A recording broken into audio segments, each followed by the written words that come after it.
right. Hello, everyone. We are live. It is Wednesday, the 4th, and we are so happy for you guys to be with us today. We're gonna have an exciting conversation full of impact and value. If you're watching this live, welcome. If you are watching this on replay, welcome. Feel free to still comment. We will be watching this. This will be on LinkedIn and YouTube, but we want to make sure that we talk to you guys and really provide some tips, some must-haves for HR and payroll. And we are specifically talking to nonprofit today. Yes, we help with everybody, but there's a uniqueness when it comes to the nonprofit world, and we understand that. And so we want to just have these must haves that you must have for HR and payroll. So we're going to go through the semantics, we're going to do our introduction and all that, and then we're just going to hit you guys with value after value after value. So if you have any questions, feel free to comment and we will stop. You have three experts on the phone right now. I don't know when you'll have this opportunity again. So make sure you get your questions in. Really quick introduction about Vo Professional Services. We call ourselves Vo Pro HR, and we have a unique lens for our organization. We feel like every business is unique, and we don't have this one size fit all. We don't just throw you into this standard practice. We want to know the ins and outs of your business, and we create something specifically for you. Every company is unique. Every company has a different culture, a different way of doing things, and we want to tailor the solution just for you. We've been in business right at 6 years, and we're always happy to help. Anything HR, we are here for you. Really quick about myself, my name is Miracle Simeon. I'm the COO of Vo Professional Services. I've right at 15 years of HR experience, specializing in company culture, servant leadership, and just strategic HR practices. I'm going to kick it off to Hope for her to do her introductions, and we're going to go kick it along. Yeah, thanks, Miracle. I am Hope Malvo, CEO of Vo Pro. I have over 15 years of experience. I like to call myself a change agent. At the end of the day, there's steady changes that are happening. We're not, in Miracle mentioned, we don't operate business in a cookie cutter way. We understand customization. And so we have a unique lens here at Vo, which is a culture human-centric approach, and that's what you get when you order a hope and a miracle. We're the only company, by the way, that you get that, so you're blessed. All right, I'll kick it to you, Robert. Yeah, sure. Well, thank you, Hope and Miracle, and thank you for all the experiences and your attitude toward our audience. My name is Robert Thomas, but first I'd like to talk about New Energy Payroll and HR. Our company was founded on the philosophy to service small and mid-sized organizations. And basically, we do that by understanding, your presence in the business world to help and support, your overall needs. We like to say that we invest ourselves into our customers' performance and success.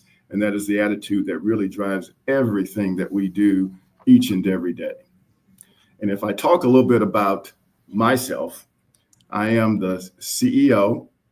And if we can go to the next slide, thank you so very much. I am the CEO and founder of New Energy Payroll and HR with 40 years of experience in this sector called employer services. And I've done that for some very brand named organizations, Fidelity, ADP, Bank of America, to help drive business growth and transformations across our industry. I also help promote the success of MBA candidates as a corporate fellow at the University of Houston downtown. Today, to get more specific about what we want to share with you, I'll talk a little bit about our agenda.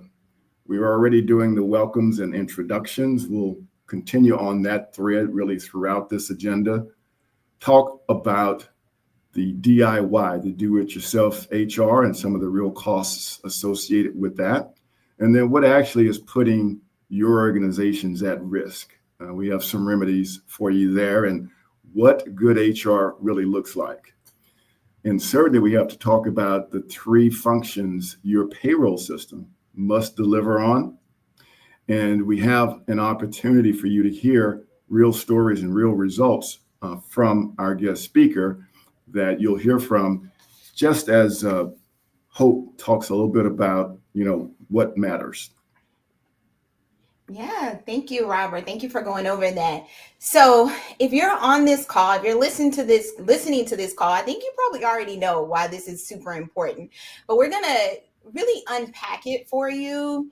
I come from a background of for-profit and nonprofit. We understand that nonprofit has a very unique way of doing business, right? It's limited resources sometimes, it's limited time, and it's limited support.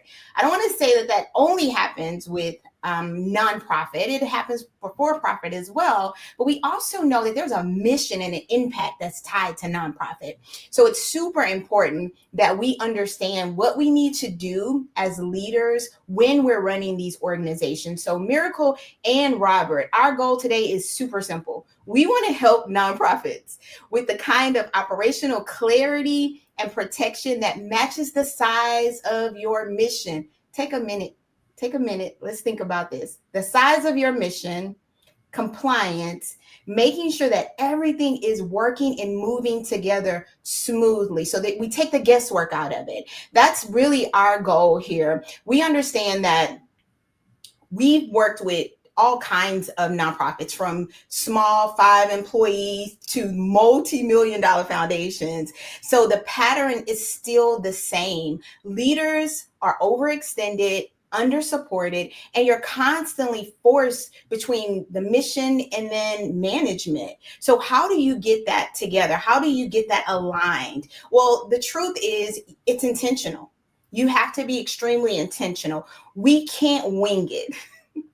Have we been winging it? If you've been winging it, put it in the comments. I've been winging it. I'm not here to judge you. We're here to help you. If you've been winging it, we want to say that you don't have to. There is support. There is options out there for you. Your internal systems are just as important as your external impact. And I really want you to sit with that really quickly, because when you're not focused on your internal systems, the people that suffer is also the people that are in charge of pushing your external impact. They feel undervalued. They look for guidance and you're not there to support them. Not because you don't want to, you just don't have the answers. And so the conversation matters because that matters, right? And we're here to not talk about paperwork.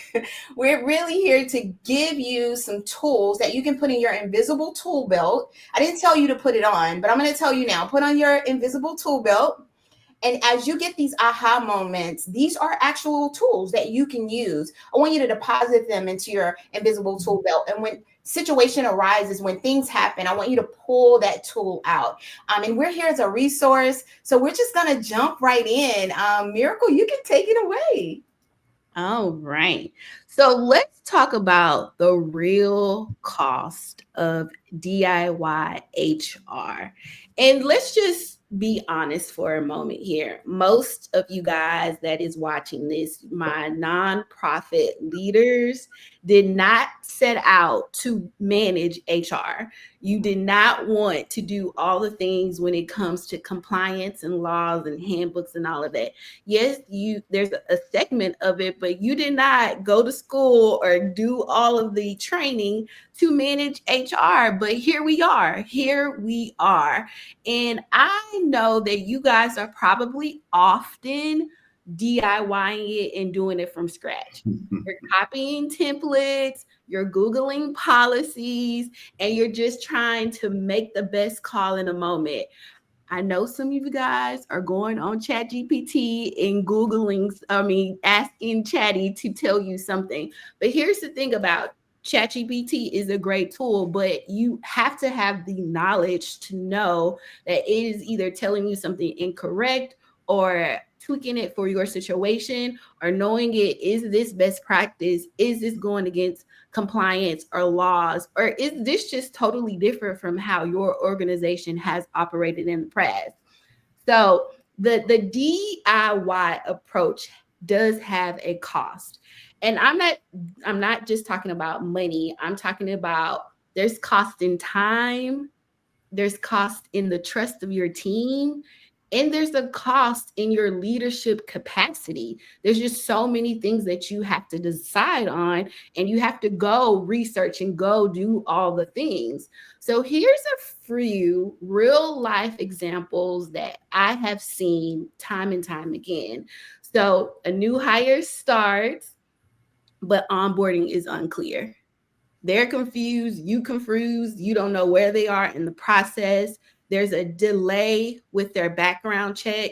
They don't have their email, their login isn't ready, and then they spend the whole day unsure and just not doing anything. And they don't even want to ask for help. They see that you're, running around trying to solve all the fires. So they just sit there and they're starting to see, like, I think this is the culture of the organization. So first impressions are everything. Even when it comes to like PTO, the PTO policy is vague. How do I even request time off? There's nothing set in stone. I've even seen it where employees just like text their manager, hey, I need off on Friday. I'm going to a graduation. And then you as a leader have forgotten because they've told you, 2 weeks in advance. And then you're calling them like, where are you? Are you a no call, no show? And they're like, I text you that I was going to be off. It ends up being this whole big thing because there's no system in place. And let's and then you try to let someone go. And then you have to let someone go. You've never written up that person. You've never had a conversation. You probably have a conversation, but there was no documentation of this. And then let me tell you another secret. These employees are extremely smart. So they file a wrongful termination claim against you, and you have nothing to prove that this was a justifiable fire, because some organizations and nonprofit organizations leaders will think, well, Texas is an at-will state and some other states are at will state, but the burden of proof is on the organization to prove that there was no discrimination, there was no violation, and you have to have documentation to say, yes, I let this person go, but it was for a reason, or this is the conversations that we have, something. And so even when it comes to payroll not running smoothly, there can be delays and mistakes and broken trust. And when you go to the handbook, you're I've seen this all the time. You get a handbook, you copy it off of Google, and it's from like 4 years ago. It has things like punch card. It'll literally say, have this punch card in. Almost every handbook that I've read, it'll just have outdated language. And so how do you have this single source of truth, this thing that guides you, and it has outdated language? You have in their promises that there's going to be performance reviews and, pay raises, and you're not doing it. And then you have an employee that challenges this. This is something else I see. It'll have California language in there. We're in the state of Texas. California has its own set of laws. So you'll have language about overtime. California has double overtime and day overtime. So you'll have that in there, and you don't even operate in California. So these are some, mistakes I see in a quick audit, or just having professionals see what's going on will help you avoid so many costs when it comes to payroll and HR. So we are going to do a quick poll. Our guest had a scheduling conflict, so we will try to circle back if they come in. But I did want to do a quick poll. What is the biggest concern right now that you are facing? Is it late and incorrect payroll? Is it HR paperwork chaos? Is it not being legally compliant, or just too much on your plate? You are overwhelmed. Or is it all of them? Are they equally a concern for you? I guess you don't have to choose. You can say A through D. That's good. Someone just said all of them. So thank you for adding Yeah. an extra. I'll tell you, one of the things that I always come across and that organizations seem to have a resistance to, Miracle, and thank you for really pointing out and highlighting the importance of the employee handbook. But there seems to be a minimization on the importance of that document. And clearly, you've identified a number of important areas that should be included to help, as Hope has mentioned, to help you have that in your toolbox, in your tool belt. Understanding, what your practices and policies are, that goes in your handbook. So thanks for really drawing a good spotlight on such an important topic. Perfect. Okay. Now we're going to go to the 5 hidden HR risks. I'm going to kick this off to Hope. Yeah, these are the 5 most common ones. There are tons. But I think we understand the importance of not having an outdated employee handbook. And I also want to mention too that it really doesn't. I'm not going to say that you can't Google it. I don't want the message to be that you can't use these tools that are available for you, especially free of charge. The biggest message or the biggest takeaway is that you need to read it. How many of us are, as leaders, how many of us know our handbook? So Miracle alluded to this, but your employees generally know the handbook. So let's say you do have outdated policies in there. I'm not by any means saying employees are trying to catch you up. I think that leaders get catched up or get caught up rather because you don't know what's in your employee handbook. So that's really the first rule is that as a leader, you need to know what the policies are. They are there to govern you. Let's just really think about it. It's not a something that you're going to just check off the checklist. This is a true legal guide that helps your team make decisions quicker, more efficient. So let's say there is a policy in there that you're not using. Why is it in there? Mm-hmm. Right? It's okay for you to take a policy out that is outdated or that you're like, why is this in here? Here's some homework. I want you to go through your employee handbook and ask the question, why? Why are we doing this way?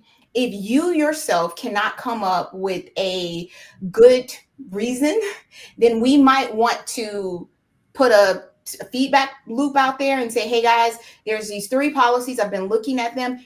And I'm talking about to your team and get some feedback on those policies. Do they even need to be in your handbook? Because truth be told, with nonprofits, when you go get audited, they're looking for you to have done this, right? The whole point of it is for you to say, this is how we are doing business legally. The next one is misclassified roles. Oh my goodness. And unclear responsibilities. One thing I want us to stop saying as leaders is they have a job description, ... They should know. No, they shouldn't know. They should know what you tell them, right? I also want you to unthink, I hire them for a job, so I shouldn't have to tell them what to do. The truth is, in any relationship, I have to be told how to treat you.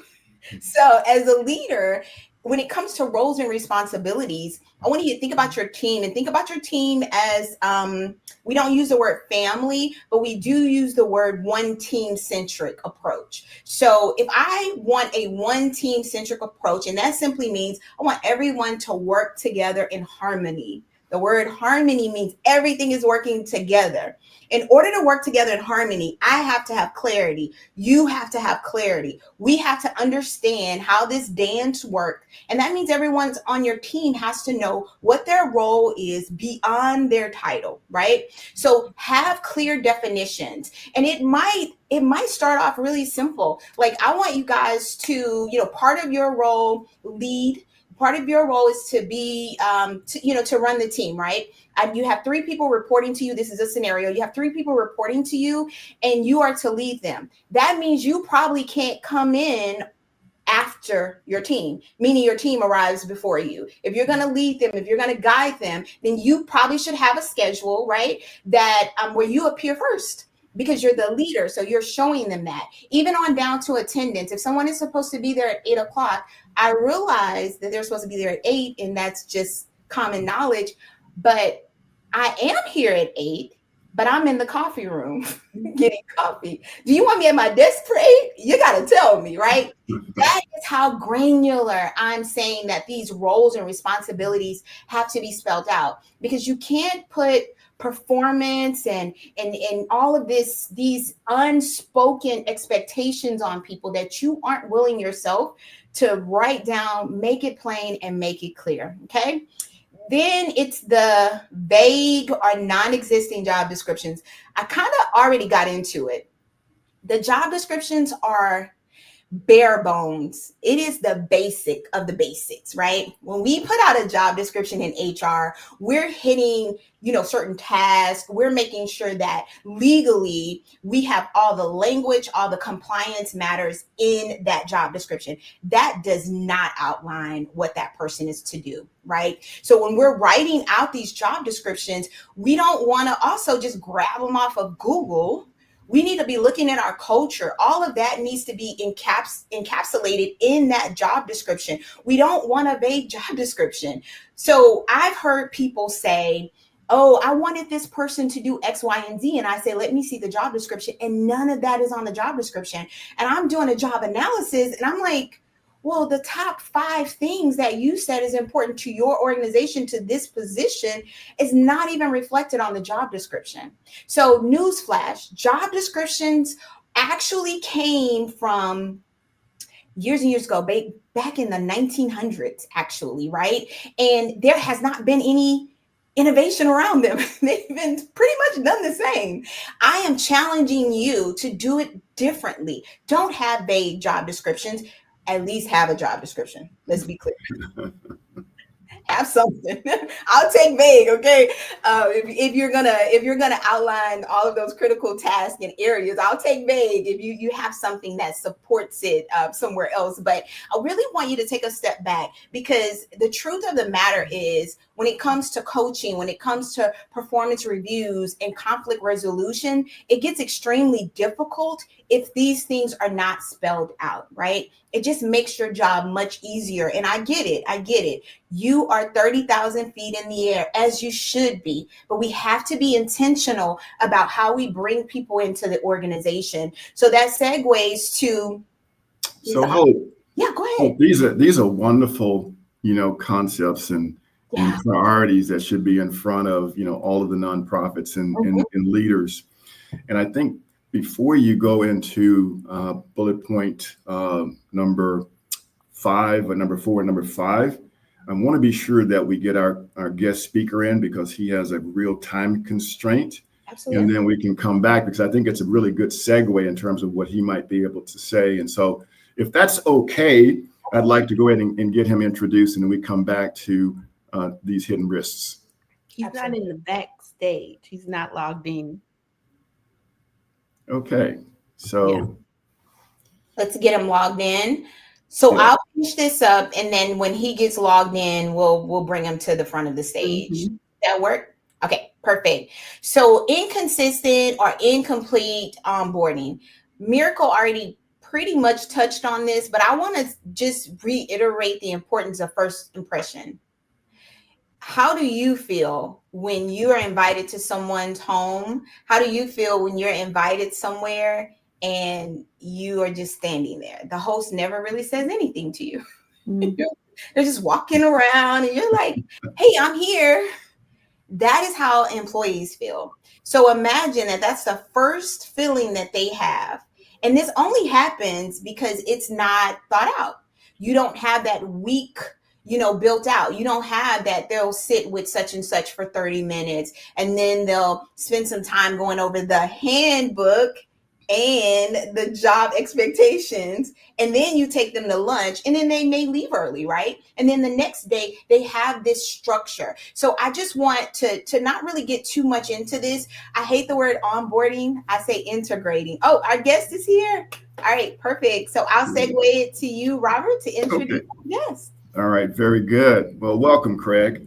And everybody out there in virtual land and those joining us right now, I'd like to introduce a special guest. Our guest is Craig Stringer, who is a 30 plus year leader in the nonprofits industry. His great background includes serving in executive leadership roles for some very profound and brand name organizations such as the Muscular Dystrophy Association, the American Diabetes Association, and the National Brain Tumor Society.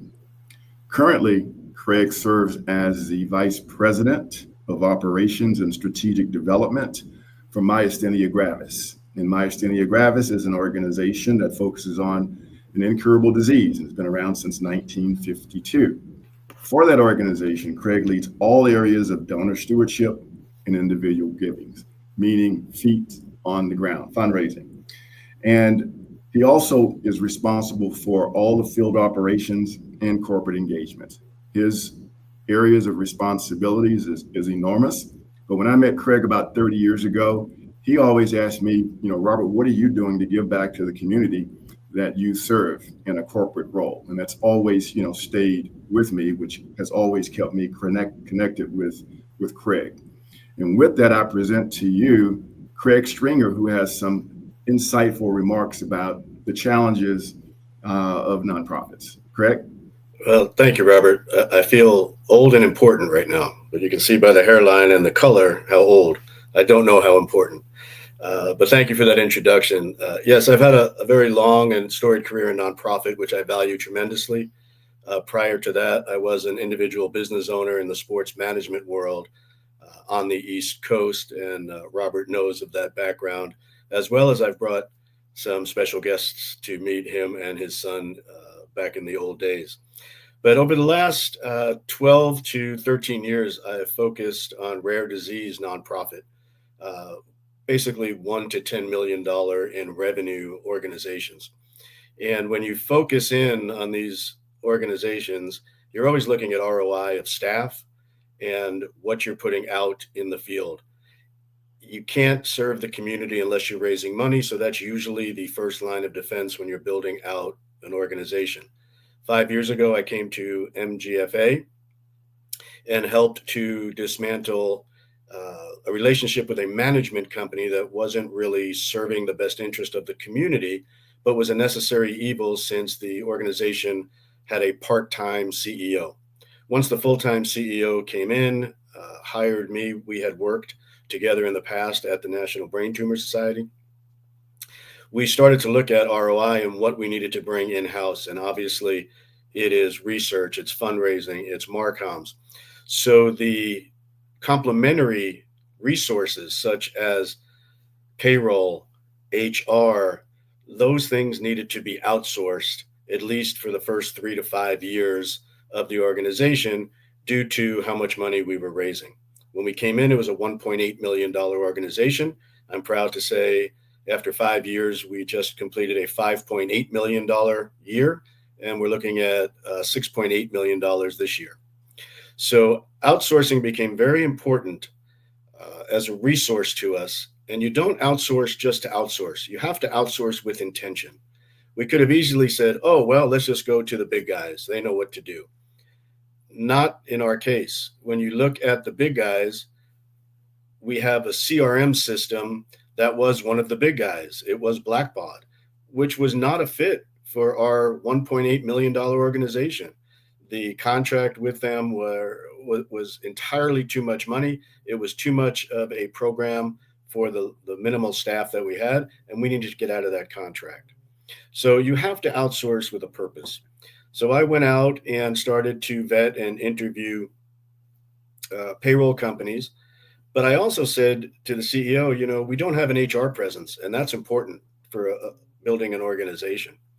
So I did know Robert. Robert is not the only person that we talked to, but we wound up going with New Energy because they offered a payroll suite to us that could start us in the right direction while offering HR help and expertise if we needed it without another full time contract. And that was very much important to us as we believe in building relationships more than a client based relationship. We want a partner based relationship.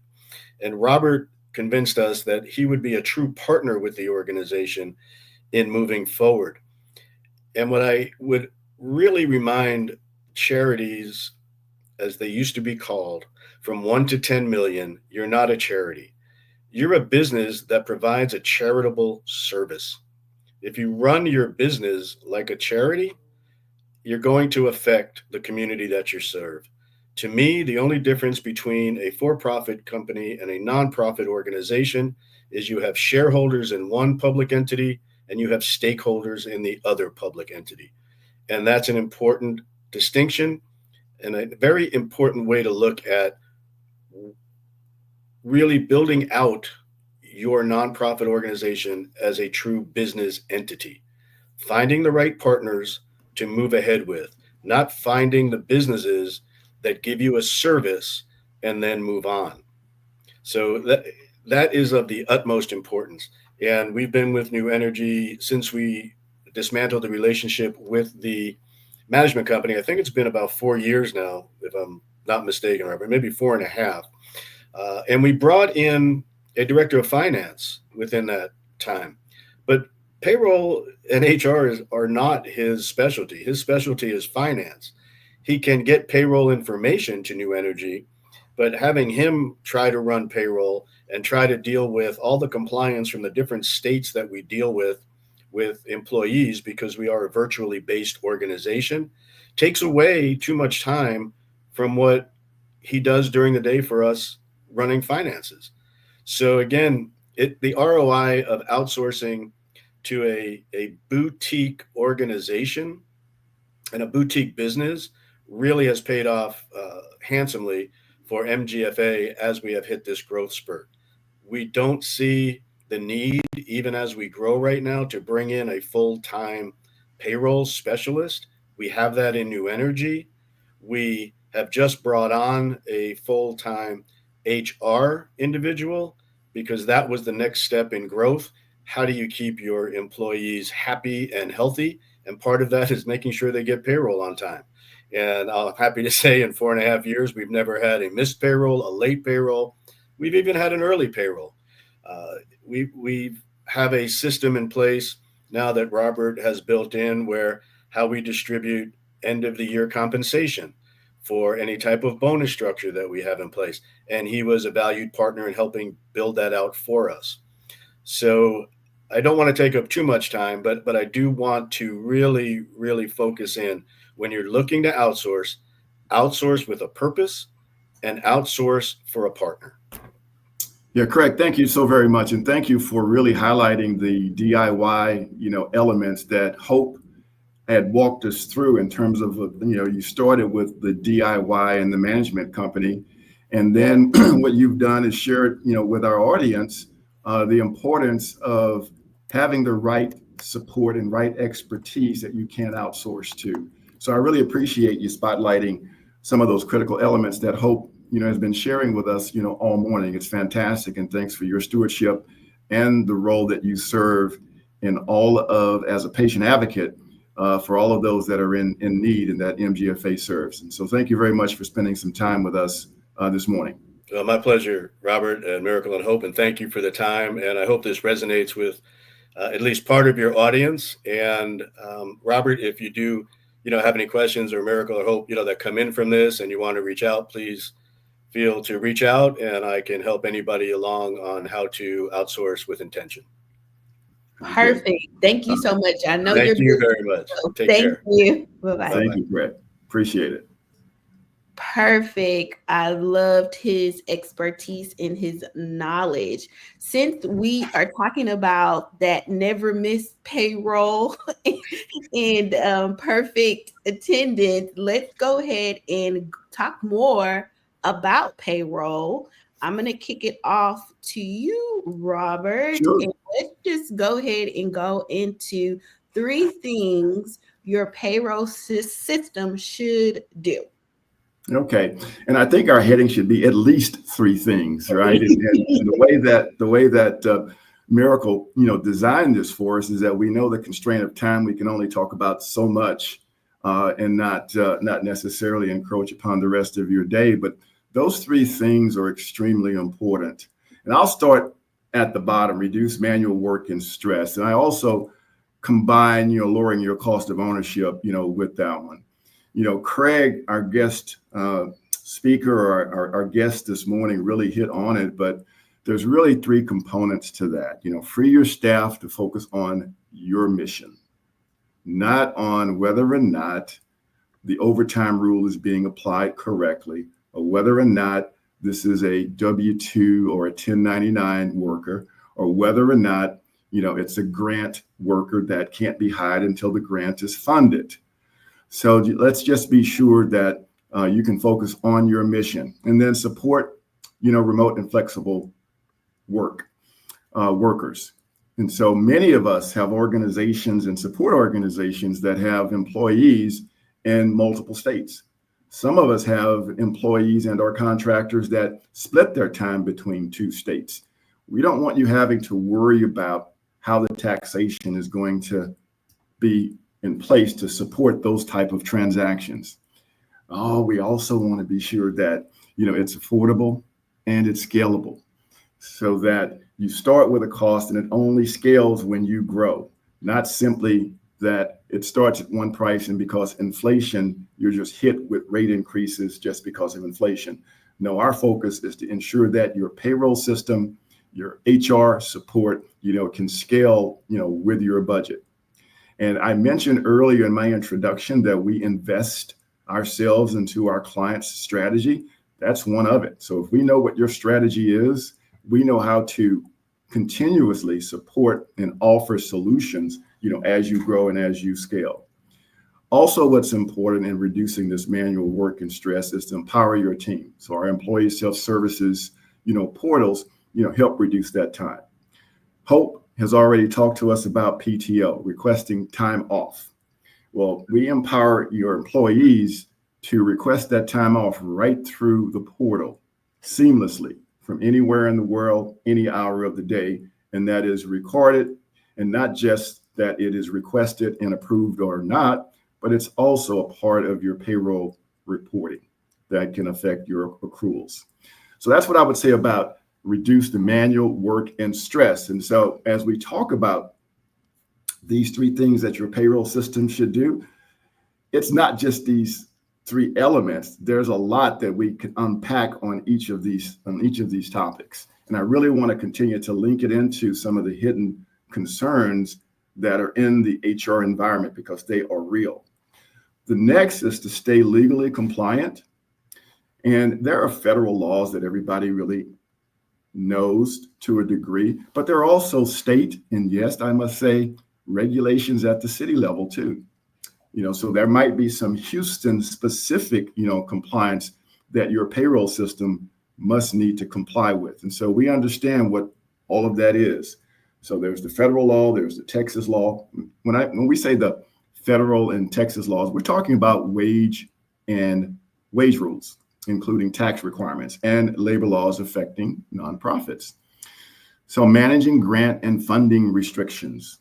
We want to be sure that you're compliant there. I mentioned when you have a grant that you're going to use to hire someone, well, let's be sure that they are applied to the rule of the land. And then simplifying the tax filings is another way to keep you compliant. And that is the 941s and the W-2s, the 1099s, the 1096, all of those forms that, guess what? They get updated at least annually. And what we're experiencing from the states and the feds, everybody is updating their systems. And when I say everybody, I mean several states have re-engineered how they produce, distribute, and collect information, from all of the organizations, regardless of industry, whether you are for profit or nonprofit. But that's something that we really stay very in tune with.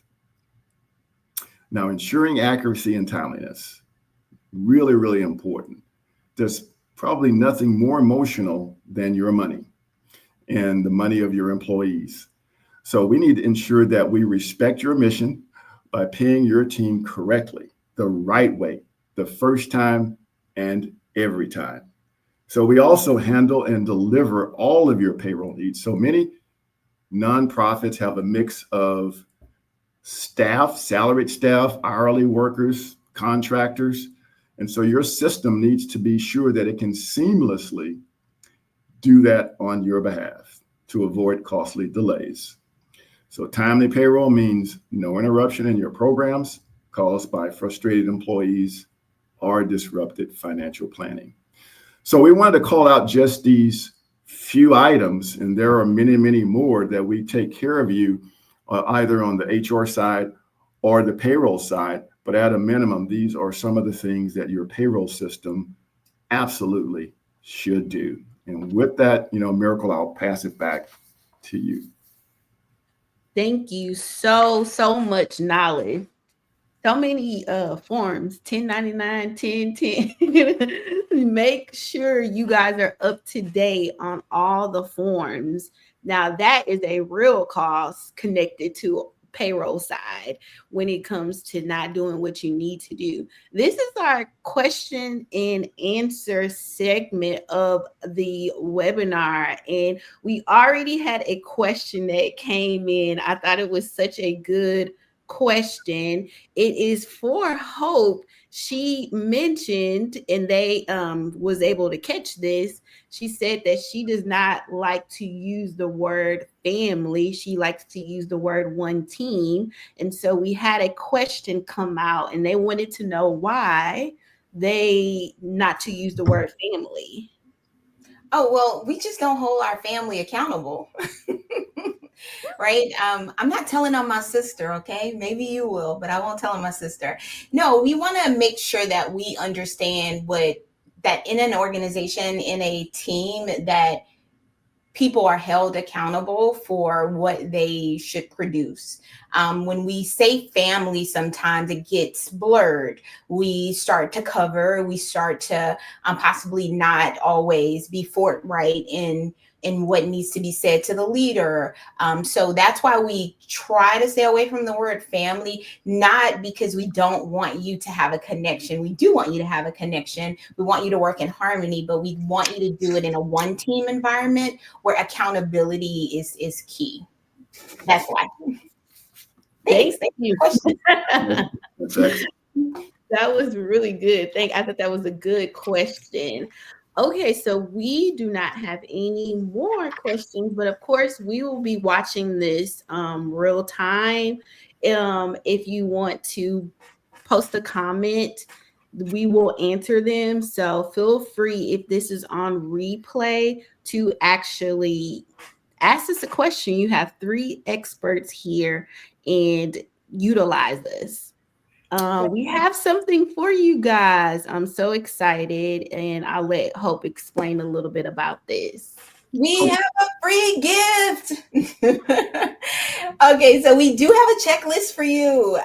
We've gone through a whole lot, right? And we know we couldn't unpack everything. We'd spend more time if we could, but we know your time is valuable and we want to be respectful of your time. And so we want you to take this readiness checklist. I believe it should be in the chat. Because I can't see the chat. Okay, it's in the chat now. So go ahead and look at the checklist. It's designed to give you a score to determine whether or not you need our services.